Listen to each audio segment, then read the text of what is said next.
ರಾಜ್ಯ ಒಕ್ಕಲಿಗರ ಸಂಘದ ಚುನಾವಣೆ ಸತತ 4ನೇ ಗೆಲುವಿನ ನಗೆ ಬೀರಿದ ಚಿಕ್ಕಬಳ್ಳಾಪುರದ ಯಲುವಳ್ಳಿ ರಮೇಶ್ ಅತ್ಯಧಿಕ ಮತಗಳನ್ನು ಪಡೆದು ವಿಜಯಮಾಲೆ ಧರಿಸಿದ ಕೋಲಾರದ ಡಾಕ್ಟರ್ ಡಿಕೆ ರಮೇಶ್. ವಾರಕ್ಕೊಂದು ಅಪಘಾತ ನಡೆಯುವ ರಾಷ್ಟ್ರೀಯ ಹೆದ್ದಾರಿ, ಇಂದು ಸಹ ಸರಣಿ ಅಪಘಾತ, ವಿದ್ಯಾರ್ಥಿಗಳು ಪ್ರಾಣಾಪಾಯದಿಂದ ಪಾರು. ಛಲವೊಂದಿದ್ದರೆ ಏನನ್ನಾದರೂ ಸಾಧಿಸಬಹುದು, ಸೈನಿಕರಿಂದ ಲೆಫ್ಟಿನೆಂಟ್ ಕರ್ನಲ್ ಹುದ್ದೆಗೆ ಬಡ್ತಿ, ಯುವಕರಿಗೆ ಸ್ಫೂರ್ತಿಯಾದ ಹರ್ಷ. ಪೂರ್ವಾಗ್ರಹ ಬಿಟ್ಟು ಸಂವಿಧಾನ ಅಧ್ಯಯನ ಮಾಡಿ, ಆಗ ಮಾತ್ರ ಭಾರತೀಯ ಸಂವಿಧಾನವಾಗುತ್ತದೆ. ಡಿಆರ್ ಪಾಂಡುರಂಗಸ್ವಾಮಿ. ನಮಸ್ಕಾರ, ಎಂಎಂಟಿವಿ ನ್ಯೂಸ್ಗೆ ಸ್ವಾಗತ. ನಾನು ನಂದಿನಿ. ರಾಜ್ಯ ಒಕ್ಕಲಿಗರ ಸಂಘದ ನಿರ್ದೇಶಕರಾಗಿ ಸತತವಾಗಿ 4ನೇ ಬಾರಿಗೆ ಚಿಕ್ಕಬಳ್ಳಾಪುರದ ಯಲುವಳ್ಳಿ ರಮೇಶ್ ಆಯ್ಕೆಯಾಗಿದ್ದಾರೆ. ನಿವೃತ್ತ ಡಿವೈಎಸ್ಪಿ ಕೋನಪ್ಪರೆಡ್ಡಿ ಹಾಗೂ ಕೋಲಾರದ ಡಾಕ್ಟರ್ ಡಿಕೆ ರಮೇಶ್ ಆಯ್ಕೆಯಾಗಿದ್ದಾರೆ. ಡಿಕೆ ರಮೇಶ್ ಅತ್ಯಧಿಕ ಮತಗಳನ್ನು ಪಡೆದಿದ್ದಾರೆ. ಯಲುವಳ್ಳಿ ರಮೇಶ್ ರವರನ್ನು ಸೋಲಿಸುವ ಷಡ್ಯಂತ್ರಗಳು ವಿಫಲವಾಗಿದೆ.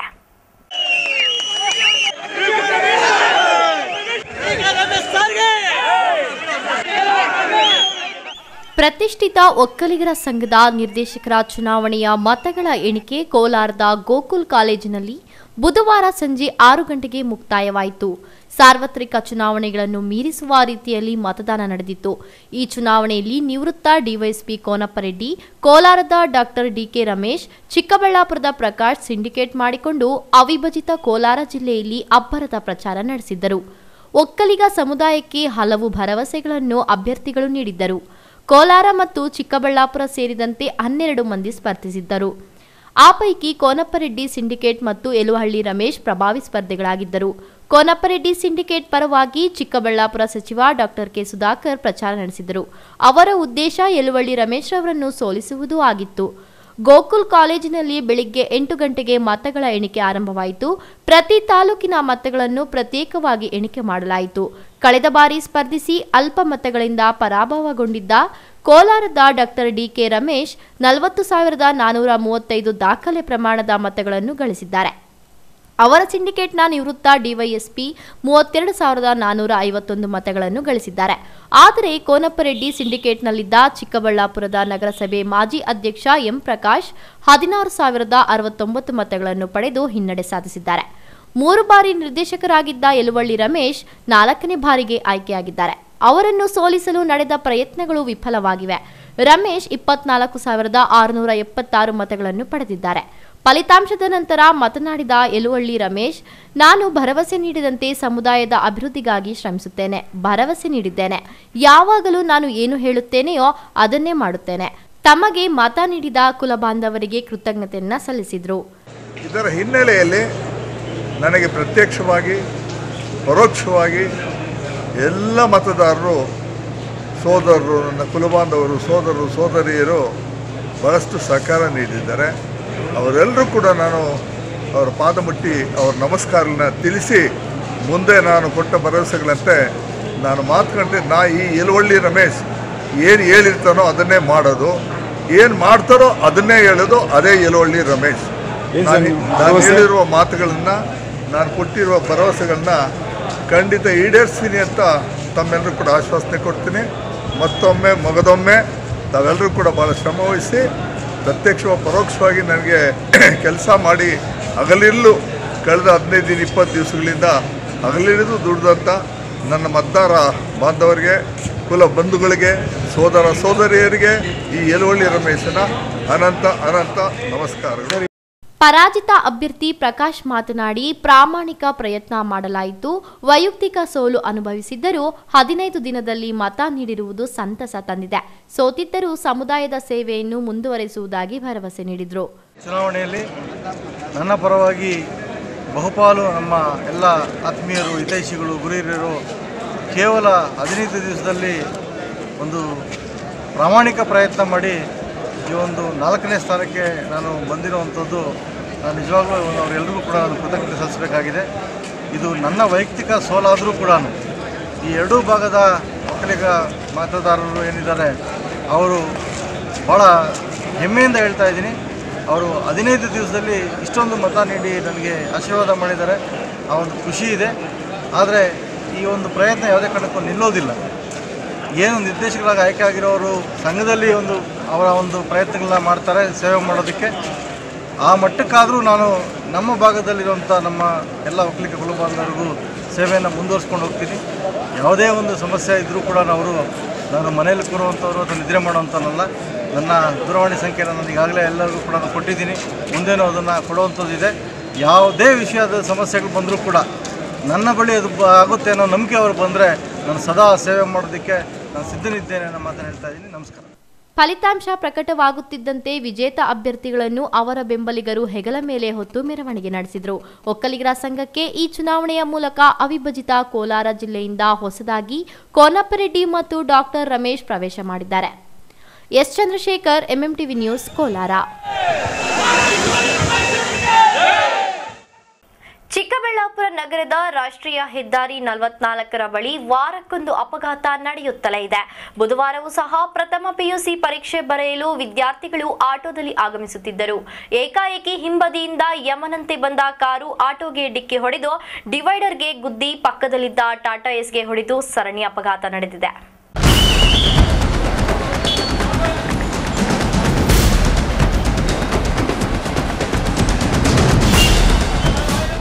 ಹೌದು, ರಸ್ತೆಯಲ್ಲಿ ಹೋಗಬೇಕಾದ ಕಾರು ಡಿವೈಡರ್ ಮೇಲೆ ಪಲ್ಟಿ ಹೊಡೆದು ಬಿದ್ದಿರುವುದು, ಇತ್ತ ರಸ್ತೆ ಮೇಲೆ ನೆತ್ತರು ಹರಿದಿರುವುದು, ಇನ್ನೊಂದು ಕಡೆ ಆಟೋ ಟಾಟಾ ಏಸ್ ಸಂಪೂರ್ಣ ಜಖಂಗೊಂಡಿರುವುದು. ಈ ದೃಶ್ಯಗಳು ಕಂಡು ಬಂದಿದ್ದು ಚಿಕ್ಕಬಳ್ಳಾಪುರ ನಗರದ ವಾಪಸಂದ್ರ ಬಳಿ ಇರುವ ರಾಷ್ಟ್ರೀಯ ಹೆದ್ದಾರಿ 44ರ ಬ್ರಿಡ್ಜ್ ಕೆಳಗಡೆ. ಈ ಜಾಗದಲ್ಲಿ ವಾರಕ್ಕೊಂದು ಅಪಘಾತ ನಡೆಯುತ್ತಲೇ ಇರುತ್ತದೆ. ಇಂದು ಸಹ ಆಟೋ ಚಾಲಕ ಸೊಣ್ಣಪ್ಪ ಎಂಬಾತ 5 ವಿದ್ಯಾರ್ಥಿಗಳನ್ನು ಪ್ರಥಮ ಪಿಯುಸಿ ಪರೀಕ್ಷೆ ಬರೆಯಲು ಮಂಚನಬಲೆ ಮಾರ್ಗವಾಗಿ ಚಿಕ್ಕಬಳ್ಳಾಪುರ ನಗರಕ್ಕೆ ಕರೆತರುತ್ತಿದ್ದ. ಈ ವೇಳೆ ವಾಪಸಂದ್ರ ಬಳಿ ಇರುವ ಬ್ರಿಡ್ಜ್ ಹತ್ತಿರ ಬಂದ ಸಂದರ್ಭದಲ್ಲಿ ಹಿಂದೆಯಿಂದ ಜೋರಾಗಿ ಯಮನಂತೆ ಬಂದ ಕಾರು ಕಣ್ಣು ಮುಚ್ಚಿ ತೆರೆಯುವಷ್ಟರಲ್ಲಿ ಡಿಕ್ಕಿ ಹೊಡೆದಿದೆ. ಪರಿಣಾಮ ಆಟೋ ಪಲ್ಟಿ ಹೊಡೆದು ಅದರಲ್ಲಿದ್ದ ಆಟೋ ಚಾಲಕ ಮತ್ತು ವಿದ್ಯಾರ್ಥಿಗಳು ಸ್ಥಳದಲ್ಲಿಯೇ ಕುಸಿದು ಬಿದ್ದಿದ್ದಾರೆ.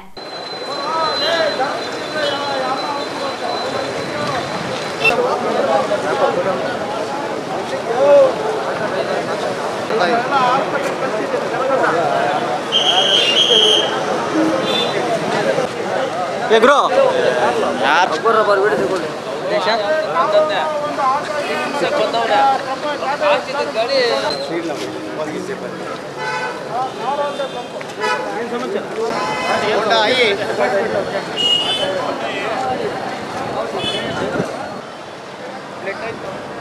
ಎರಡು ಬಂದು ಕಾರು ಆಟೋ ಕೂಡ ಪಕ್ಕದಾಗೆ ಬಂತು.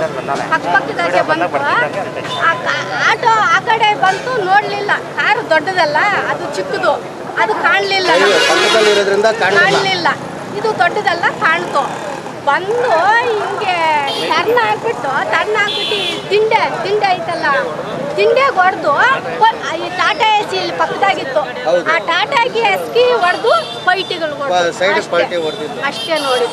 ಆಟೋ 4 ಹೆಣ್ಮಕ್ಳು ಇದ್ವು, 5 ಜನ ಹೆಣ್ಮಕ್ಳು ಕಾಲೇಜು ಹುಡುಗರು. ಅವರು ಪಾಪ ಒಬ್ಳಿಗೆ ಮಾತ್ರ ಜಾಸ್ತಿ ಗಾಯಗಳು, ಅವಳು ಪ್ರಜ್ಞೆನೇ ಇಲ್ಲ. ಇನ್ನು 4 ಜನಕ್ಕೆ ಸುಮಾರಾಗಿ ಗಾಯಗಳು ಅಷ್ಟೇ ನೋಡಿದ್ವಿ. ಯಾರಿಗೇನಾಗಿಲ್ಲ, ಒಬ್ಳಿಗೆ ಮಾತ್ರ ಜಾಸ್ತಿ ಪ್ರಜ್ಞೆ ತಪ್ಪೈತಿ. ಏನೋ ಕಾಲು ಏನೋ ನೋಡಿಲ್ಲ, ಎತ್ಕೊಂಡು ಓಡೋದ್ರು ಅವರು. ಆಂಬುಲೆನ್ಸ್ ಅನ್ನಾಗಿ ಎತ್ಕೊಂಡು ಓಡೋದು ಆಟೋನ. ಹಿಂದೆಯಿಂದ ಬಂದ ಕಾರು ಏಕಾಏಕಿ ಡಿಕ್ಕಿ ಹೊಡೆದ ರಭಸಕ್ಕೆ ಆಟೋ ಜಖಂಗೊಂಡಿದ್ದು, ಅದೃಷ್ಟವಶಾತ್ ಯಾರೊಬ್ಬರಿಗೂ ಯಾವುದೇ ಪ್ರಾಣಾಪಾಯ ಸಂಭವಿಸಿಲ್ಲ.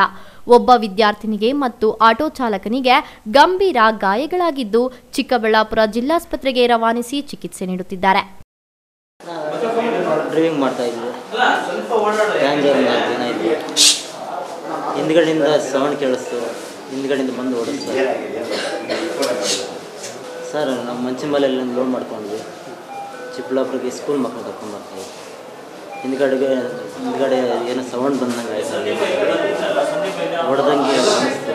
ನಾವು ಕೆಳಗಡೆ ಬಿದ್ದಿದ್ವಿ ಸರ್. ನಾನು ಸೇರಿ 4 ಜನ 5 ಜನ ಮಕ್ಕಳು ಸ್ಕೂಲ್ ಮಕ್ಕಳು ಡ್ರೈವಿಂಗ್ ಮಾಡ್ತೀವಿ ಸರ್. ನಮಗೆ ಗಾಡಿ ಬಂದು ಹೊಡೆದ ತಕ್ಷಣ ನಾವು ಕೆಳಗೇನೆ ಜಾರ್ಕೊಂಡು ಬಂದ್ವಿ. ಕೆಳಗಡೆ ಗಾಡಿ ನನ್ನ ಕೆಳಗಡೆ ಮೇಲೆ ಗಾಡಿ ಇತ್ತು, ಮಕ್ಕಳು ಹಿಂದೆ ಇತ್ತು. ಹಿಂದೆನ ಹೊಡೆದಿದ್ದು. ಇನ್ನು ರಾಷ್ಟ್ರೀಯ ಹೆದ್ದಾರಿ 44 ರಸ್ತೆಯಲ್ಲಿ ಹಳ್ಳವೊಂದಿದ್ದು ಮೊದಲಿನಿಂದಲೂ ಅಪಘಾತಗಳು ಈ ಸ್ಥಳದಲ್ಲಿ ನಡೆಯುತ್ತಲೇ ಇವೆ. ಇಂದು ಸಹ ಕಾರು ಚಾಲಕ ಜೋರಾಗಿ ಬರುವ ವೇಳೆ ಆ ಹಳ್ಳವನ್ನು ತಪ್ಪಿಸಲು ಹೋಗಿ ನಿಯಂತ್ರಣ ತಪ್ಪಿ ಆಟೋ ಮತ್ತು ಟಾಟಾ ಎಸ್ಗೆ ಡಿಕ್ಕಿ ಹೊಡೆದಿದ್ದಾನೆ. ಈ ಹೈವೇನಲ್ಲಿ ಅಲ್ಲಿ ಗುಣಿಕಿದ ಅಲ್ಲಿಂದ ಇವಾಗ 4 ಆಕ್ಸಿಡೆಂಟ್ಗಳಾಗಿದೆ. ಅದರಲ್ಲಿ ಈ ರೋಡ್ ಅವರು ಸರಿಯಾಗಿ ಅಲ್ಲಿ ಇದು ಸೀಮೆ ಇದು ಟಾರ್ ಹಾಕಿಲ್ಲ.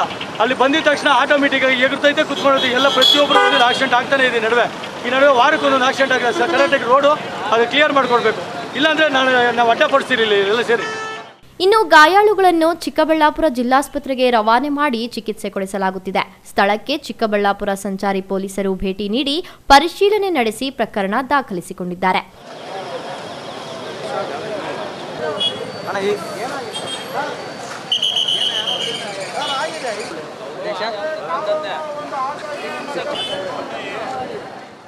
Arun Kumar, MMTV news, Chikkaballapur. ಯಾವುದೇ ವ್ಯಕ್ತಿಗೆ ಏನನ್ನಾದರೂ ಸಾಧಿಸಬೇಕೆಂಬ ಛಲ, ಆತ್ಮವಿಶ್ವಾಸವಿದ್ದರೆ ಎಂತಹ ಉನ್ನತ ಹುದ್ದೆಯನ್ನಾದರೂ ಅಲಂಕರಿಸಬಹುದು ಎಂಬುದಕ್ಕೆ ಓರ್ವ ಸೈನಿಕನಾಗಿ ಸೇರಿದ ಯುವಕನೋರ್ವ ಲೆಫ್ಟಿನೆಂಟ್ ಕರ್ನಲ್ ಹುದ್ದೆಗೆ ಬಡ್ತಿ ಹೊಂದಿರುವುದೇ ನಿದರ್ಶನ. ಆ ಯುವಕ ಯಾರು, ಅದು ಎಲ್ಲಿ ಅಂತೀರಾ? ಈ ವರದಿ ನೋಡಿ. ಚಿಕ್ಕಬಳ್ಳಾಪುರ ಜಿಲ್ಲೆಯ ಗೌರಿಬಿದನೂರು ತಾಲೂಕಿನ ಆಚಾರ್ಯ ಪ್ರೌಢಶಾಲೆಯಲ್ಲಿ ತನ್ನ ಬಾಲ್ಯದ ವಿದ್ಯಾಭ್ಯಾಸ ಮುಗಿಸಿ ತದನಂತರ ನ್ಯಾಷನಲ್ ಕಾಲೇಜಿನಲ್ಲಿ ಪದವಿ ಮುಗಿಸಿದ ಯುವಕ ಹರ್ಷ ಓದಿನಲ್ಲಿ ಅಷ್ಟೇನೂ ಬುದ್ಧಿವಂತನಾಗಿರಲಿಲ್ಲ. ಕ್ರೀಡಾ ಸ್ಫೂರ್ತಿಯುಳ್ಳ ಹರ್ಷ ಬ್ಯಾಸ್ಕೆಟ್ಬಾಲ್ ಪಟು ಆಗಿದ್ರು. 1998ರಲ್ಲಿ ಸ್ಪೋರ್ಟ್ಸ್ ಕೋಟಾದಲ್ಲಿ ಮದ್ರಾಸ್ ಇಂಜಿನಿಯರಿಂಗ್ ಗ್ರೂಪ್ಗೆ ಸಿಪಾಯಿಯಾಗಿ ತನ್ನ ದೇಶ ಸೇವೆ ಆರಂಭಿಸಿದ್ರು. ಬೆಂಗಳೂರಿನಲ್ಲಿ ಆರ್ಮಿ ಸೇರಿ 6 ವರ್ಷಗಳ ಕಾಲ ಬಾಸ್ಕೆಟ್ಬಾಲ್ ಆಡಿದ್ರು. ಅಧಿಕಾರಿಯಾಗಲು ಪರೀಕ್ಷೆ ಬರೆದು ಸೇನೆ ಆಯ್ಕೆ ಮಂಡಳಿ ಸದಸ್ಯರಲ್ಲಿ ತೇರ್ಗಡೆಯಾದ್ರು. ಡೆಹ್ರಾಡೂನ್ ಇಂಡಿಯನ್ ಮಿಲಿಟರಿ ಅಕಾಡೆಮಿಯಲ್ಲಿ ಪದವಿ ಪಡೆದ್ರು. ನಂತರ ಮಿಲಿಟರಿ ತರಬೇತಿ 2008ರಲ್ಲಿ ಲೆಫ್ಟಿನೆಂಟ್ ಹಾಗೆ ನೇಮಕಗೊಂಡಿದ್ರು. 13 ವರ್ಷಗಳ ಕಾಲ ಸೇವೆ ಸಲ್ಲಿಸಿದ ನಂತರ ಈಗ ಲೆಫ್ಟಿನೆಂಟ್ ಕರ್ನಲ್ ಹುದ್ದೆಗೆ ಮೇಲ್ಬಡ್ತಿ ಪಡೆದಿದ್ದಾರೆ. ಚಿಕ್ಕಬಳ್ಳಾಪುರ ಜಿಲ್ಲೆಯ ಓರ್ವ ಯುವಕ ಸೈನಿಕನಾಗಿ ಸೇನೆಗೆ ಸೇರಿ ಲೆಫ್ಟಿನೆಂಟ್ ಕರ್ನಲ್ ಅಂತಹ ಉನ್ನತ ಹುದ್ದೆ ಅಲಂಕರಿಸಿರುವುದು ಚಿಕ್ಕಬಳ್ಳಾಪುರ ಜಿಲ್ಲೆಯು ಹೆಮ್ಮೆ ಪಡುವಂತಹ ವಿಷಯ ಆಗಿದೆ. ಗೌರಿಬಿದನೂರು ತಾಲೂಕಿನ ಜನರು ಸಹ ಹರ್ಷರವರ ಸಾಧನೆ ಬಗ್ಗೆ ಮೆಚ್ಚುಗೆ ವ್ಯಕ್ತಪಡಿಸಿದ್ದಾರೆ.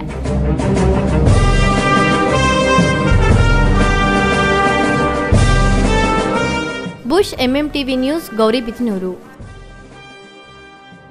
ಇದೀಗ ಬ್ರೇಕ್ನ ನಂತರ ಎಂಎಂಟಿವಿ ನ್ಯೂಸ್ ಮುಂದುವರಿಯುತ್ತದೆ.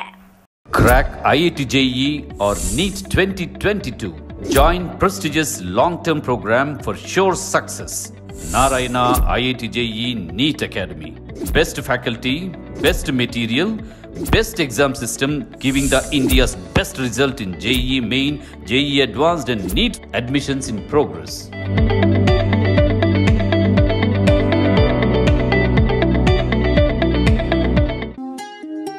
ಮಣಪುರಂ ರಿತಿ ಜ್ಯುವೆಲರಿ ಶೋರೂಮ್ನ ಗ್ರ್ಯಾಂಡ್ ಓಪನಿಂಗ್ ಉದ್ಘಾಟನಾ ಕಾರ್ಯಕ್ರಮ 11ನೇ ಡಿಸೆಂಬರ್ 2021ರಂದು ನಿಮ್ಮ ಕೋಲಾರದಲ್ಲಿ.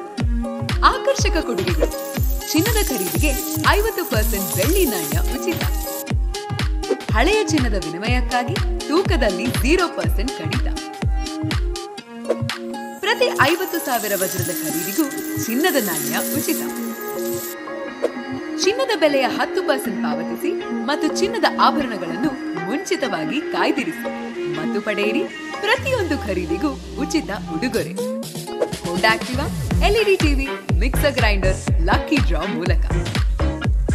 ಮಾಹಿತಿಗಾಗಿ ಸಂಪರ್ಕಿಸಿ 9072 600 738.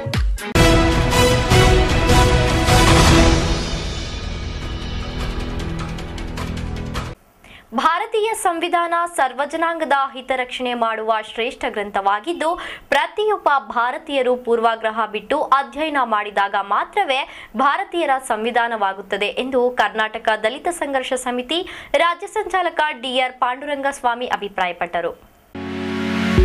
ಚಿಕ್ಕಬಳ್ಳಾಪುರ ನಗರದ ಅಂಬೇಡ್ಕರ್ ಭವನದಲ್ಲಿ ಬುಧವಾರ ಕರ್ನಾಟಕ ದಲಿತ ಸಂಘರ್ಷ ಸಮಿತಿ ಜಿಲ್ಲಾ ಶಾಖೆ ಏರ್ಪಡಿಸಿದ್ದ ಡಾಕ್ಟರ್ ಬಿಆರ್ ಅಂಬೇಡ್ಕರ್ 65ನೇ ಪರಿನಿರ್ವಾಣ ಕಾರ್ಯಕ್ರಮವನ್ನು ಕರ್ನಾಟಕ ದಲಿತ ಸಂಘರ್ಷ ಸಮಿತಿ ರಾಜ್ಯ ಸಂಚಾಲಕ ಡಿಆರ್ ಪಾಂಡುರಂಗಸ್ವಾಮಿ ಉದ್ಘಾಟಿಸಿದರು. ಈ ವೇಳೆ ಮಾತನಾಡಿದ ಅವರು, ಭಾರತೀಯ ಸಂವಿಧಾನವನ್ನು ಅರ್ಥ ಮಾಡಿಕೊಳ್ಳದ ಮೂರ್ಖರು ಮಾತ್ರ ಅಂಬೇಡ್ಕರನ್ನು ಒಂದು ಜಾತಿಗೆ ಸೀಮಿತ ಮಾಡಿ ನೋಡುವ ಕೆಲಸ ಮಾಡುತ್ತಾರೆ. ಅಂಬೇಡ್ಕರ್ ಅವರೇ ಹೇಳುವಂತೆ, ನಾನು ಕೇವಲ ಒಂದು ಜಾತಿ ಜನಾಂಗಕ್ಕಾಗಿ ಮಾತ್ರ ಕೆಲಸ ಮಾಡಿಲ್ಲ. ಇದನ್ನು ಅರಿಯಬೇಕಾದರೆ ಸಂವಿಧಾನವನ್ನು ಓದಿ ಎಂದು ಹೇಳಿದರು. ಬಹುಜನರ ಏಳಿಗೆ ಮತ್ತು ಉನ್ನತಿಗಾಗಿ ಹಗಲಿರುಳು ಶ್ರಮಿಸಿದ್ದರ ಫಲವೇ ನಾನು, ನೀವು, ಅವರು, ಇವರು ಎಲ್ಲರೂ ನಾಗರಿಕರಾಗಿ ಬದುಕುವ ಅವಕಾಶ ದೊರೆತಿದೆ. ಭಾರತಕ್ಕೆ ಮೆಕಾಲೆ ಶಿಕ್ಷಣ ಬರಲಿಲ್ಲ ಎಂದಿದ್ದರೆ ಬಹುಜನರ ಬದುಕು ಊಹೆ ಮಾಡಿಕೊಳ್ಳಲು ಆಗದಷ್ಟು ಹೀನ ಸ್ಥಿತಿಯಲ್ಲಿರುತ್ತಿತ್ತು. ಇದರ ಜೊತೆಗೆ ಭಾರತದ ಅಕ್ಷರ ಸಾವಿತ್ರಿಬಾಯಿ ಪುಲೆ, ಜ್ಯೋತಿಬಾ ಪುಲೆ ಅವರ ಶಿಕ್ಷಣ ಕ್ರಾಂತಿಯು ಸಾಕಷ್ಟು ಅನುಕೂಲ ಮಾಡಿದೆ ಎಂದರು.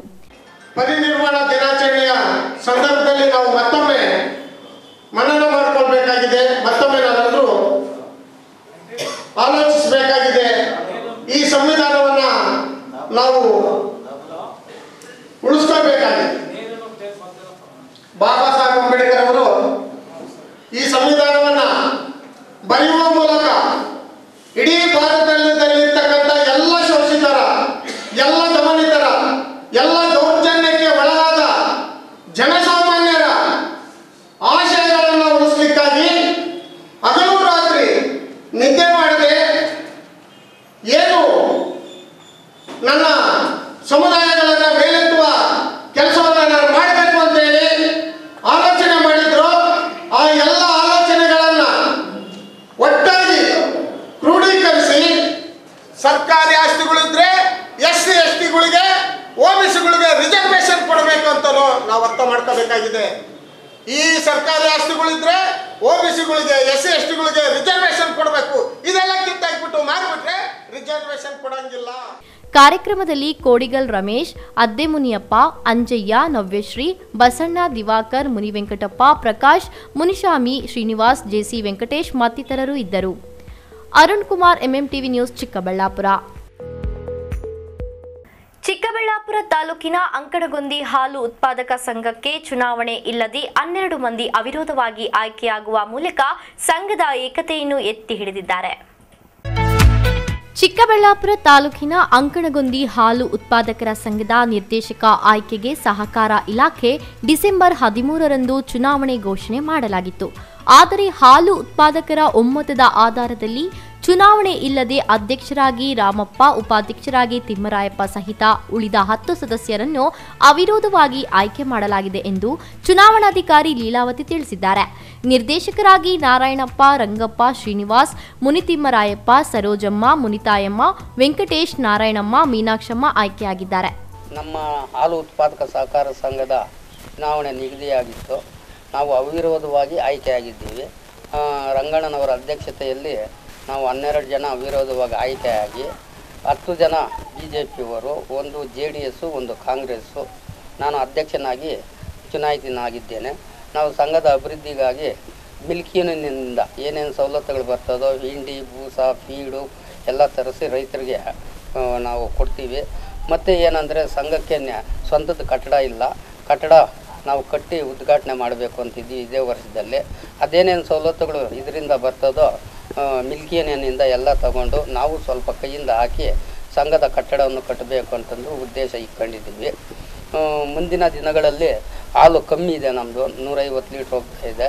ಮುಂದಿನ ದಿನಗಳು ಇನ್ನಷ್ಟು ಹಾಲು ನಾವು ಹೆಚ್ಚಿಗೆ ಮಾಡಬೇಕು. ಅದಕ್ಕೆ ಎಲ್ಲ ಒಂದು 10-20 ಹಸುಗಳು ಸಾಲ ಕೊಡಿಸ್ತೀವಿ. ಅದು ಹಸು ಯಾರು ತಗೊಂಡು ಸಂಘಕ್ಕೆ ಯಾರು ಹಾಲು ಸರಬರಾಜು ಮಾಡ್ತಾರೋ ಅಂಥವ್ರಿಗೆ ಮಾತ್ರ ನಾವು ಲೋನ್ ಕೊಡ್ತೀವಿ. ಬೇರೆಯವ್ರಿಗೆ ಅವಕಾಶ ಮಾಡಿಕೊಡೋದಿಲ್ಲ. ಮತ್ತು ರೈತರಿಗೆ ಏನೇನು ತಲುಪಬೇಕೋ ಪೇಮೆಂಟ್ ಹಣ ಅದು ಕೊಡಿಸ್ತೀವಿ. ಆಮೇಲೆ ಬೋನಸ್ ಕೊಡಿಸ್ತೀವಿ. ಈ ಸಂದರ್ಭದಲ್ಲಿ ರತ್ನಮ್ಮ, ಬಯ್ಯಣ್ಣ, ಮಂಜುನಾಥ್, ಮುನಿವೆಂಕಟಪ್ಪ, ಮುನಿಕೃಷ್ಣಪ್ಪ ಭಾಗಿಯಾಗಿದ್ದರು. Arun Kumar, MMTV news, Chikkaballapur. ಬಂಗಾರಪೇಟೆಯ ಪ್ರತಿಷ್ಠಿತ ಆಶ್ಲೆ ಇಂಟರ್ನ್ಯಾಷನಲ್ ಶಾಲಾ ಆಡಳಿತ ಮಂಡಳಿ ವಿದ್ಯಾರ್ಥಿಗಳನ್ನು ಮತ್ತು ಪೋಷಕರನ್ನು ಕ್ರಿಶ್ಚಿಯನ್ ಧರ್ಮಕ್ಕೆ ಮತಾಂತರ ಮಾಡಲು ಹೊರಟಿದೆ ಎಂದು ಹಿಂದೂ ಜಾಗರಣಾ ವೇದಿಕೆ ಮುಖಂಡರು ಆರೋಪಿಸಿದರು. ಯಾಕೆ ಕ್ರಿಶ್ಚಿಯಾನಿಟಿಗೆ ಕನ್ವರ್ಷನ್ ಮಾಡೋದಕ್ಕೆ ಏನಾದರೂ ಪ್ರೇರಣೆ ಕೊಡ್ತಾ ಇದ್ದೀವಿ? ಇದು ಕ್ರಿಶ್ಚಿಯಾನಿಟಿಗೆ ಇದು ಕ್ರಿಶ್ಚಿಯನ್ಸ್ ಇದು. ಹೌದು ಹೌದು ಹೌದು ಕ್ರಿಶ್ಚಿಯನ್ಸ್. ಅದ್ರ ಅರ್ಥ ಹಣ ಅದು ಎಲ್ಲಿದು? ಹೇಳಿ.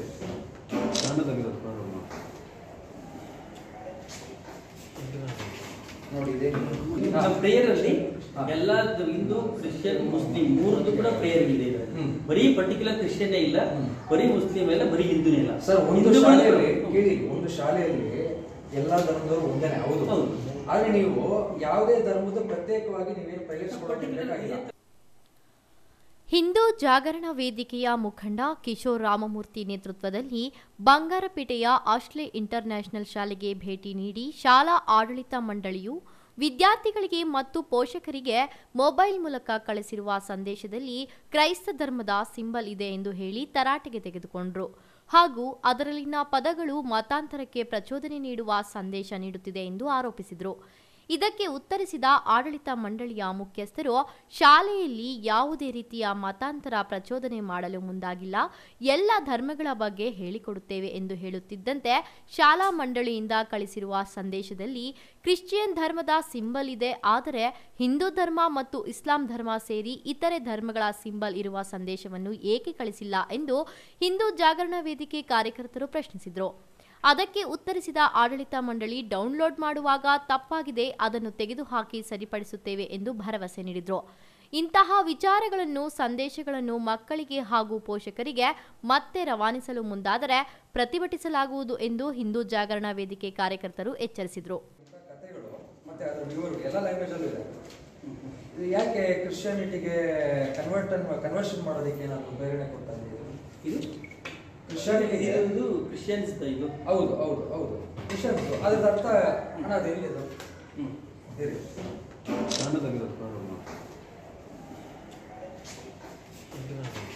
ನೋಡಿ ಪ್ರೇಯರ್ ಅಲ್ಲಿ ಎಲ್ಲ ಹಿಂದೂ ಕ್ರಿಶ್ಚಿಯನ್ ಮುಸ್ಲಿಂ ಮೂರದ್ದು ಕೂಡ ಪ್ರೇಯರ್ ಇದೆ. ಬರೀ ಪರ್ಟಿಕ್ಯುಲರ್ ಕ್ರಿಶ್ಚಿಯನ್ ಇಲ್ಲ, ಬರೀ ಮುಸ್ಲಿಂ ಇಲ್ಲ, ಬರೀ ಹಿಂದೂನೇ ಇಲ್ಲ. ಸರ್, ಒಂದು ಶಾಲೆಯಲ್ಲಿ ಕೇಳಿ, ಒಂದು ಶಾಲೆಯಲ್ಲಿ ಎಲ್ಲಾ ಧರ್ಮದವರು ಒಂದೇನೆ, ಹೌದು. ಆದ್ರೆ ನೀವು ಯಾವುದೇ ಧರ್ಮದ ಪ್ರತ್ಯೇಕವಾಗಿ ನೀವೇನು ಪ್ರಯೋಗಿಸಿಕೊಳ್ಳಬೇಕಾಗಿಲ್ಲ. ಇಲ್ಲಿ ಸ್ಕೂಲ್ ಅಂದ್ಮೇಲೆ ನೀವು ಯಾವುದೇ ಧರ್ಮದ ಬಗ್ಗೆ ಹೇಳೋದು, ರಾಷ್ಟ್ರೀಯತೆ ಹೇಳ್ಕೊಡಿ, ಸಿಲೆಬಸ್ ಹೇಳ್ಕೊಡಿ. ಸಿಲೆಬಸ್ ಬಿಟ್ಟು ನೀವು ಇದೆಲ್ಲ ಹೇಳ್ಕೊಡೋ ಅಗತ್ಯ ಇಲ್ಲ. ಇದು ಪ್ರೇಯರ್ಸ್ ಸರ್ ಆಗಬೇಕು ಅಂತ ಅದಕ್ಕೆ ಕನ್ವರ್ಷನ್ ಆಗೋ ಇದು ಇದೆ, ಇದರಲ್ಲಿ ಪ್ರೇರಣೆ ಇದೆ. ಈಗ ನೋಡಿ, ಇದನ್ನ ಯಾವುದು ನಾವು ಲಾಸ್ಟ್ ಟೈಮ್ ಶಾಲೆಗಳಲ್ಲಿ ಗಲಾಟೆ ಮಾಡಿದ್ದೀವಿ. ಅಲ್ಲಲ್ಲ, ಒಂದು ನಿಮಿಷ. ಇದರಲ್ಲಿ ಇದೇನಿದು ಸಿಲುಬೆ ಏನೇನು? ಇವಾಗ ನೋಡಿ, ಶಾಲೆಯಲ್ಲಿ ಇರಿ, ಸಿಲುಬೆ ಇದೆಯಲ್ವಾ, ಓಮ್ ಎಲ್ಲಿದೆ ನೋಡ್ಸಿ, ಓಮ್ ಎಲ್ಲಿದೆ ನೋಡ್ಸಿ. ಶಾಲೆಯಲ್ಲಿ ಎಲ್ಲಾ ರಿಲಿಜನ್ಸ್ಗೆ ಸಂಬಂಧಪಟ್ಟಿರ್ತಕ್ಕಂಥ ಸರಿ ಪ್ರೇಯರ್ ಅನ್ನ ಇರುತ್ತೆ. ಆಯ್ತು. ಈಗ ಇದರಲ್ಲಿ ಕುರಾನ್ ಸಂಬಂಧಪಟ್ಟಂಗೆ ನೋಡ್ಸಿ, ಹಿಂದೂ ಶ್ಲೋಕಗಳು ನೋಡ್ಸಿ. ಹಿಂದೂ ಶ್ಲೋಕ, ಕುರಾನ್ ಸಂಬಂಧಪಟ್ಟಂಗೆ ನೋಡ್ಸಿ. ಕ್ರಿಶ್ಚಿಯಾನಿಟಿ ಇದೆಯಾ? ಇದ್ರಲ್ಲಿ ಸಿಂಬಲ್ ಇದೆಯಾ? ಓಮ್ ಸಿಂಬಲ್ ಇದೆಯಾ? ಸಿಂಬಲ್ ಇಲ್ಲ. ಇನ್ನೇನು ಶಿಲುಬೆ ಏನಕ್ಕೆ ಹಾಕ್ತಾರೆ ನೀವು? ಶಿಲುಬೆ ಓಕೆ, ಶಿಲುಬೆ ಏನಕ್ಕೆ ಹಾಕ್ತಾರೆ ಸರ್? ಈಗ ಓಮ್ ಆಯ್ತು, ಈಗ ಶಿಲುಬೆ ಇದೆ, ನೀವು ಓಮ್ ಈಗ ಎಲ್ಲಿ ಓಮ್ ಎಲ್ಲಿದೆ? ಕುರಾನ್ದು ಈ ಸಿಂಬಲ್ ಎಲ್ಲಿದೆ? ಶಿಲುಬೆ ತೆಗ್ಸೋಣ, ಬಟ್ ಪ್ರೇಯರ್ ಅಲ್ಲಿ ಎಲ್ಲಾದ್ರೂ ಸರ್ ಈಗ ಮಾಡಿರೋದು ತಪ್ಪು ಒಪ್ಕೊಳ್ಳಿ, ಆಡಳಿತ ಮಂಡಳಿ ಕಡೆಯಿಂದ. ಅಲ್ಲ, ಒಂದ್ ನಿಮಿಷ. ಈ ಶಿಲುಬೆ ಒಂದ್ ನಿಮಿಷ. ಇದರಲ್ಲಿ ಕನ್ವರ್ಷನ್ ಸಂಬಂಧಪಟ್ಟಂತೆ ಯಾವ್ದಾದ್ರು ವಾಕ್ಯಗಳು ನೋಡಿ. ಇಲ್ಲಿ ದೇವ್ರದ್ದು ನೀವು ಇಲ್ಲಿ ಅದೇನೋ ಕೀರ್ತನೆಗಳು, ಇನ್ನೊಂದು ಬಂಗಾರಪೇಟೆ ನಗರದ ಆಶ್ಲೆ ಇಂಟರ್ನ್ಯಾಷನಲ್ ಶಾಲೆಯಲ್ಲಿ ಕ್ರಿಶ್ಚಿಯಾನಿಟಿಗೆ ಮತಾಂತರಗೊಳಿಸುವ ರೀತಿಯ ಸಂದೇಶಗಳು ಆಡಳಿತ ಮಂಡಳಿ ಪೋಷಕರಿಗೆ ವಾಟ್ಸಪ್ ಮೂಲಕ ಕಳಿಸಿರುವುದು ನಮ್ಮ ಗಮನಕ್ಕೆ ಬಂದ ತಕ್ಷಣ ಶಾಲಾ ಆಡಳಿತ ಮಂಡಳಿಗೆ ಎಚ್ಚರಿಕೆ ನೀಡಿದ್ದೇವೆ. ಮತ್ತೆ ಇದೇ ರೀತಿ ಮತಾಂತರ ಸಂದೇಶ ಕಳಿಸಿದ್ರೆ ಶಾಲೆಯನ್ನು ಮುಚ್ಚಿಸುವ ತನಕ ಹೋರಾಟ ಮಾಡುತ್ತೇವೆ ಎಂದು ಹಿಂದೂ ಜಾಗರಣ ವೇದಿಕೆ ಮುಖಂಡ ಕಿಶೋರ್ ರಾಮಮೂರ್ತಿ ಹೇಳಿದರು. ಏನು ಈ ದಿವಸ ಬಂಗಾರಪೇಟೆ ನಗರದಲ್ಲಿ ಏನು ಆಶ್ಲೇಯ ಸ್ಕೂಲ್ ಅನ್ನುವಂಥ ಒಂದು ಶಾಲೆಯಲ್ಲಿ ಈ ಕ್ರಿಶ್ಚಿಯಾನಿಟಿಗೆ ಸಂಬಂಧಪಟ್ಟಂಗೆ ಕ್ರಿಶ್ಚಿಯನ್ ಧರ್ಮಕ್ಕೆ ಮತಾಂತರ ಆಗುವಂಥ ಪ್ರೇರಣೆ ಕೊಡುವಂಥ ಒಂದು ಸಂದೇಶಗಳು ಒಂದು ಲಿಖಿತ ರೂಪದಲ್ಲಿ ಏನು ಇಲ್ಲಿ ಪೇರೆಂಟ್ಸ್ಗೆ ಮತ್ತು ಮಕ್ಕಳಿಗೆ ಇಲ್ಲಿ ಪ್ರಚೋದನೆ ಮಾಡ್ತಾಯಿದ್ರು. ಮತ್ತು ಇದೆಲ್ಲ ಅವರವರು ವಾಟ್ಸಾಪ್ನಲ್ಲಿ ಪೇರೆಂಟ್ಸ್ಗೆ ಕಳಿಸ್ಕೊಡ್ತಾಯಿದ್ರು. ಇದು ನಮ್ಮ ಹಿಂದೂ ಜಾಗರಣ ವೇದಿಕೆ ನಮ್ಮ ಗಮನಕ್ಕೆ ಬಂದು ನಾವು ಇದರ ವಿರುದ್ಧ ಇಲ್ಲಿ ಬಂದು ಆಡಳಿತ ಮಂಡಳಿಗೆ ಎಚ್ಚರಿಕೆಯನ್ನು ಕೊಟ್ಟಿದ್ದೇವೆ. ಇನ್ನು ಮುಂದೆ ಈ ರೀತಿ ನಡೀಬಾರ್ದು. ನೋಡಿ, ಈ ಮಕ್ಕಳಿಗೆ ಕಲಿಸ್ಬೇಕಾಗಿರುವಂಥದ್ದು ಇದು ಧರ್ಮಗಳ ಬಗ್ಗೆ, ಕ್ರಿಶ್ಚಿಯಾನಿಟಿ ಬಗ್ಗೆ ಅವ್ರಿಗೆ ವಿವರವಾಗಿ ಮಕ್ಕಳನ್ನ ಮತ್ತು ಅವರ ಪೋಷಕರನ್ನ ಪ್ರಚೋದನೆ ಮಾಡೋ ರೀತಿ ಇರೋವಂಥ ಹೇಳಿಕೆಗಳನ್ನ ಕೊಟ್ಟಿದ್ದಾರೆ. ಇದೇ ರೀತಿ ಮುಂದುವರೆದ್ರೆ ಆಸ್ಟ್ರೇಲಿಯಾ ಸ್ಕೂಲ್ನ ಮುಚ್ಚೋದು ನಮಗೆ ಗೊತ್ತಿದೆ. ನಾವು ಇಡೀ ರಾಜ್ಯದಲ್ಲಿ ಹೋರಾಟ ಮಾಡ್ತೀವಿ. ಈ ಶಾಲೆನ ಮುತ್ತಿಗೆ ಹಾಕೋದು ನಮ್ಗೆ ಗೊತ್ತಿದೆ. ಇದಕ್ಕೆ ಎಚ್ಚರಿಕೆಯನ್ನು ಕೊಟ್ಟು ಈಗ ತಾನೇ ಬಂದಿದ್ದೀವಿ. ನೋಡ್ಬೋದು, ನೀವು ಶಾಲೆ ಕೂಡ ನೋಡ್ಬೋದು. ಶಾಲೆ ಬಿಲ್ಡಿಂಗ್ ನೋಡಿ, ಆರ್ಕಿಟೆಕ್ಟ್ ನೋಡಿ, ಒಂದು ಕ್ರಿಶ್ಚಿಯನ್ ಮಿಷನರಿ ಸ್ಕೂಲ್ಗೆ ಇರುವಂಥ ಆರ್ಕಿಟೆಕ್ಟ್ ಇದಕ್ಕೆ ಇರೋವಂಥದ್ದು. ಈ ಆಡಳಿತಕ್ಕೆ ನಾವು ಎಚ್ಚರಿಕೆಯನ್ನು ಈಗಾಗಲೇ ಕೊಟ್ಟು ಬಂದಿದ್ದೀವಿ. ಇನ್ನು ಮುಂದೆ ಈ ರೀತಿ ಮಾಡೋದಿಲ್ಲ ಅಂತ ಅವ್ರು ಹೇಳಿದ್ದಾರೆ. ಇನ್ನು ಮುಂದೆ ಈ ರೀತಿ ಏನಾದರೂ ಆದರೆ ಶಾಲೆಯನ್ನು ಮುಚ್ಚೋದು ಗ್ಯಾರಂಟಿ. ನಾವಿದು ಹೋರಾಟ ಮಾಡಿ ಶಾಲೆಯನ್ನು ಮುಚ್ತೀವಿ. DC-ಗೂ ಒಂದು ಕಂಪ್ಲೇಂಟ್ ಕೊಡ್ತೇವೆ. ಶಿಕ್ಷಣ ಅಧಿಕಾರಿಗಳಿಗೆ ಮತ್ತು ರಾಜ್ಯ ಸರ್ಕಾರಕ್ಕೆ ಕೂಡ ನಾವು ಇದ್ರ ಬಗ್ಗೆ ಗಮನಕ್ಕೆ ತರ್ತೇವೆ. ಶಾಲೆಯಲ್ಲಿ ಮತಾಂತರ ಮಾಡುವ ಉದ್ದೇಶವಿಲ್ಲ. ಮಕ್ಕಳು ಹೈಮ್ಸ್ ಮಾಡುವಾಗ ಇಂಗ್ಲಿಷ್ ಭಾಷೆಯನ್ನು ಚೆನ್ನಾಗಿ ಉಚ್ಚರಿಸಲು ಮತ್ತು ಕಲಿಯಕ್ಕೆ ಕಳಿಸಿದ್ದೇವೆ. ಡೌನ್ಲೋಡ್ ಮಾಡುವಾಗ ತಪ್ಪಾಗಿದೆ. ಕನಸಿನಲ್ಲೂ ಕೂಡ ನಾವು ಮತಾಂತರ ಮಾಡುವ ಉದ್ದೇಶವನ್ನು ನಾವು ಹೊಂದಿಲ್ಲ. ನಾನೊಬ್ಬ ಹಿಂದೂ ಆಗಿ ನಾನ್ಯಾಕೆ ಮತಾಂತರದ ಬಗ್ಗೆ ತಲೆಕೆಡಿಸಿಕೊಳ್ಳಲಿ? ಹಿಂದೂ ಜಾಗರಣ ವೇದಿಕೆಯವರಿಗೆ ಅದು ತಪ್ಪಾಗಿ ಕಂಡಿದೆ. ಅದನ್ನು ಬದಲಿಸಿ ಲ್ಯಾಂಗ್ವೇಜ್ ಇಂಪ್ರೂವ್ಮೆಂಟ್ಗೆ ಬೇರೆ ಮಾರ್ಗ ಹುಡುಕುತ್ತೇವೆ. ಶಾಲೆಯನ್ನು ಮಾರುತ್ತಿದ್ದೇವೆ ಎಂದು ತಪ್ಪು ಸಂದೇಶ ಹರಡಲಾಗಿದೆ. ಅದು ತಪ್ಪು. ಉತ್ತಮ ಶಿಕ್ಷಣ ನೀಡುವುದು ನಮ್ಮ ತಂದೆಯ ಕನಸಾಗಿತ್ತು. ನಾನು ಅದನ್ನು ಸಾಕಾರಗೊಳಿಸುತ್ತಿದ್ದೇನೆ ಎಂದು ಶಾಲೆ ಮುಖ್ಯಸ್ಥ ಮುನೇಗೌಡ ಹೇಳಿದರು. ನಾವು ಯಾವುದೇ ಮತಾಂತರ ಉದ್ದೇಶ ನಮ್ದಿಲ್ಲ.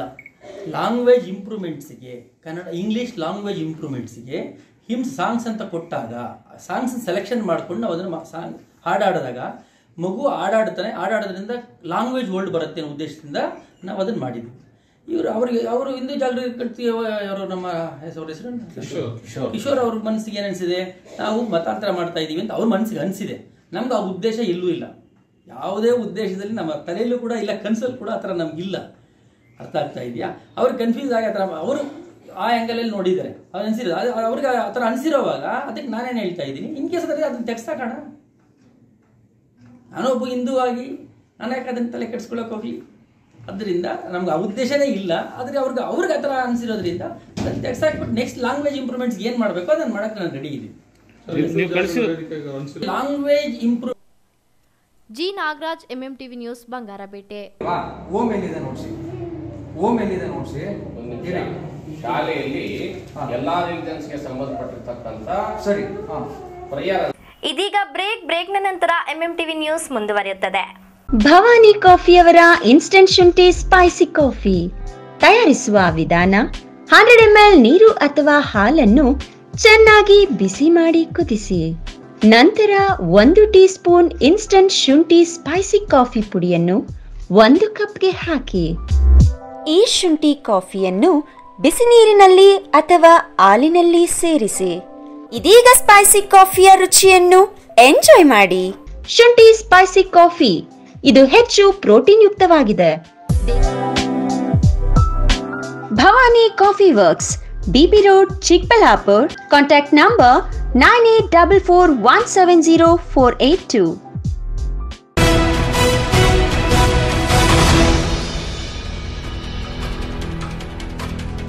ಕಳೆದ 2 ವರ್ಷಗಳಿಂದ ನಗರ ಮತ್ತು ತಾಲೂಕಿನಲ್ಲಿ ಜನಪ್ರಿಯ ಕಾರ್ಯಕ್ರಮಗಳು ಆಯೋಜನೆ ಮಾಡಿದ್ದು, ಸದಾ ಜನರ ಸೇವೆಯಲ್ಲಿ ಮುಳುಗಿರುವ ನಮ್ಮ ಸಂಸ್ಥೆ ಅಭ್ಯರ್ಥಿ ಸರ್ದಾರ್ ಅಖ್ತರ್ ಅಬುಬೇಕರ್ ಈ ಬಾರಿ ನಡೆಯಲಿರುವ ಗೌರಿಬಿದನೂರು ನಗರದ 10ನೇ ವಾರ್ಡಿನ ಚುನಾವಣೆಯಲ್ಲಿ ಗೆಲ್ಲಿಸುವ ವಿಶ್ವಾಸವಿದೆ ಎಂದು KHP ಫೌಂಡೇಶನ್ MD ಪುಟ್ಟಸ್ವಾಮಿಗೌಡ ತಿಳಿಸಿದರು.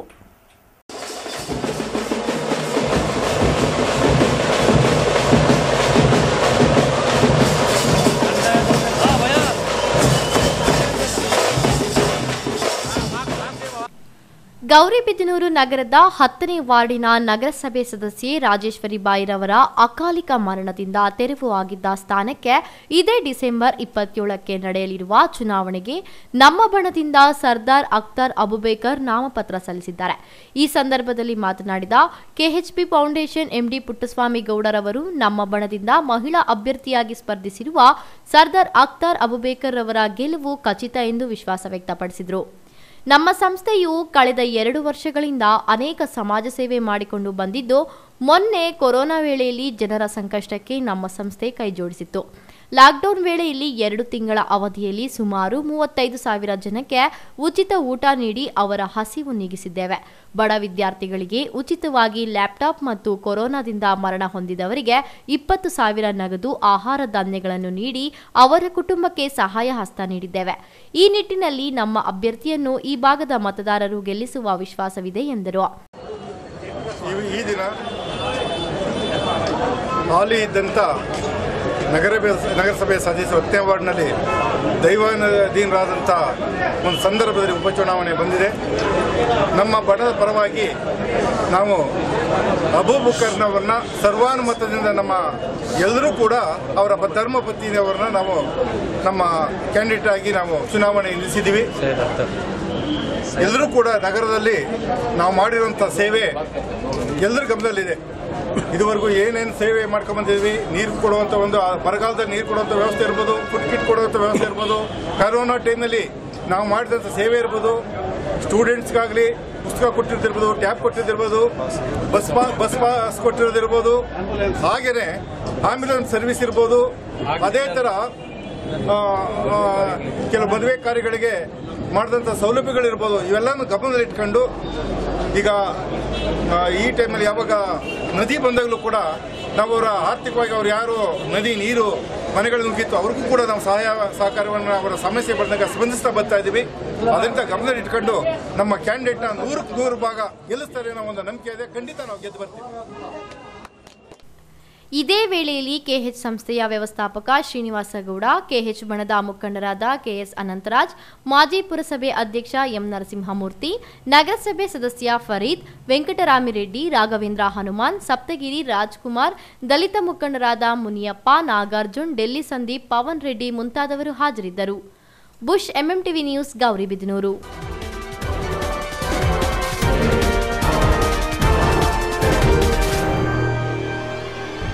ಆತ ಒಬ್ಬ ಸಾಧಾರಣ ಕುಟುಂಬದ ಯುವಕ. ಆತನಿಗೆ ಕಳೆದ 20 ವರ್ಷಗಳಿಂದ ಭಾರತ ರತ್ನ ಸಂವಿಧಾನ ಶಿಲ್ಪಿ ಡಾಕ್ಟರ್ ಬಿಆರ್ ಅಂಬೇಡ್ಕರ್ ಪ್ರತಿಮೆ ಸ್ಥಾಪಿಸಬೇಕೆಂಬ ಮಹದಾಸೆ ಇತ್ತು. ಅದೀಗ ನನಸಾಗಿದ್ದು ತನ್ನ ಸ್ವಂತ ಖರ್ಚಿನಲ್ಲಿ ಬಾಬಾ ಸಾಹೇಬರ ಪ್ರತಿಮೆ ನಿರ್ಮಾಣ ಮಾಡಿದ್ದಾರೆ. ಅದ್ಯಾರು ಅಂತೀರಾ? ಈ ಸ್ಟೋರಿ ನೋಡಿ.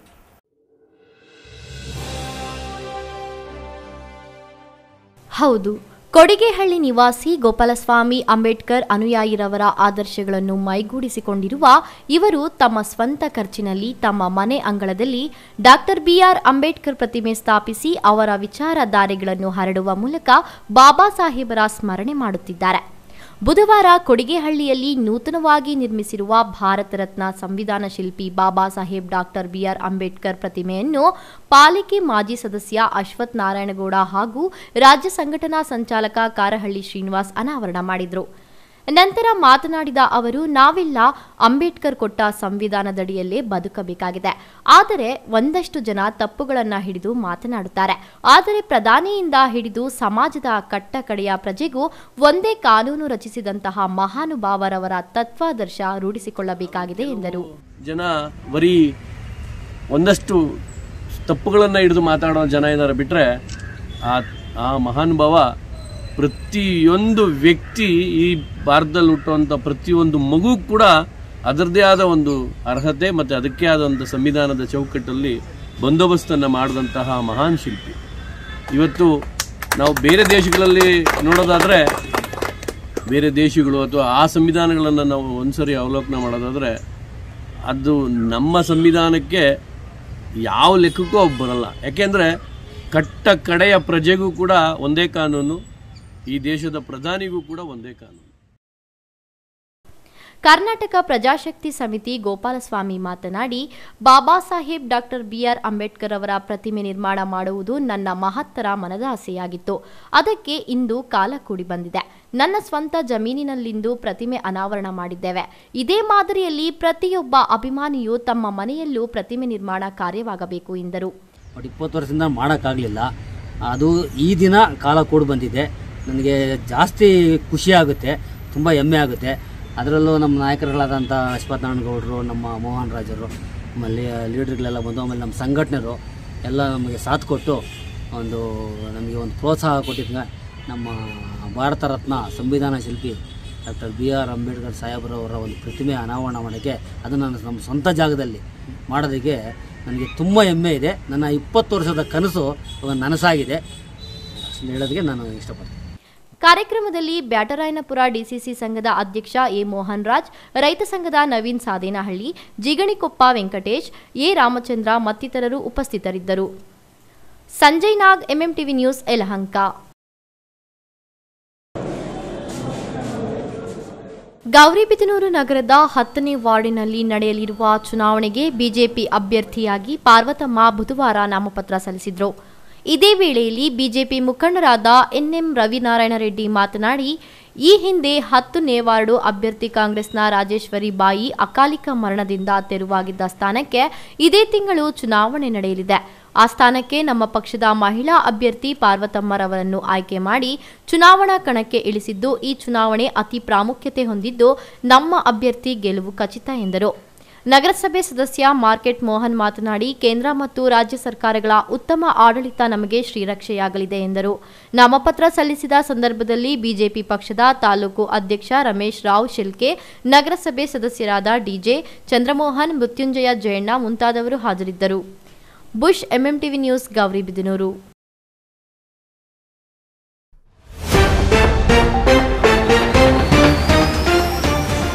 ರಾಜ್ಯ ಒಕ್ಕಲಿಗರ ಸಂಘದ ಚುನಾವಣೆ ಸತತ 4ನೇ ಗೆಲುವಿನ ನಗೆ ಬೀರಿದ ಚಿಕ್ಕಬಳ್ಳಾಪುರದ ಯಲುವಳ್ಳಿ ರಮೇಶ್ ಅತ್ಯಧಿಕ ಮತಗಳನ್ನು ಪಡೆದು ವಿಜಯಮಾಲೆ ಧರಿಸಿದ ಕೋಲಾರದ ಡಾಕ್ಟರ್ DK ರಮೇಶ್. ವಾರಕ್ಕೊಂದು ಅಪಘಾತ ನಡೆಯುವ ರಾಷ್ಟ್ರೀಯ ಹೆದ್ದಾರಿ, ಇಂದು ಸಹ ಸರಣಿ ಅಪಘಾತ, ವಿದ್ಯಾರ್ಥಿಗಳು ಪ್ರಾಣಾಪಾಯದಿಂದ ಪಾರು. ಛಲವೊಂದಿದ್ದರೆ ಏನನ್ನಾದರೂ ಸಾಧಿಸಬಹುದು, ಸೈನಿಕರಿಂದ ಲೆಫ್ಟಿನೆಂಟ್ ಕರ್ನಲ್ ಹುದ್ದೆಗೆ ಬಡ್ತಿ, ಯುವಕರಿಗೆ ಸ್ಫೂರ್ತಿಯಾದ ಹರ್ಷ. ಪೂರ್ವಾಗ್ರಹ ಬಿಟ್ಟು ಸಂವಿಧಾನ ಅಧ್ಯಯನ ಮಾಡಿ, ಆಗ ಮಾತ್ರ ಭಾರತೀಯ ಸಂವಿಧಾನವಾಗುತ್ತದೆ. DR ಪಾಂಡುರಂಗಸ್ವಾಮಿ. ವಿಶ್ವಾಸಾರ್ಹ ಸುದ್ದಿಗಳಿಗಾಗಿ ತಪ್ಪದೇ ವೀಕ್ಷಿಸಿ MMTV ನ್ಯೂಸ್.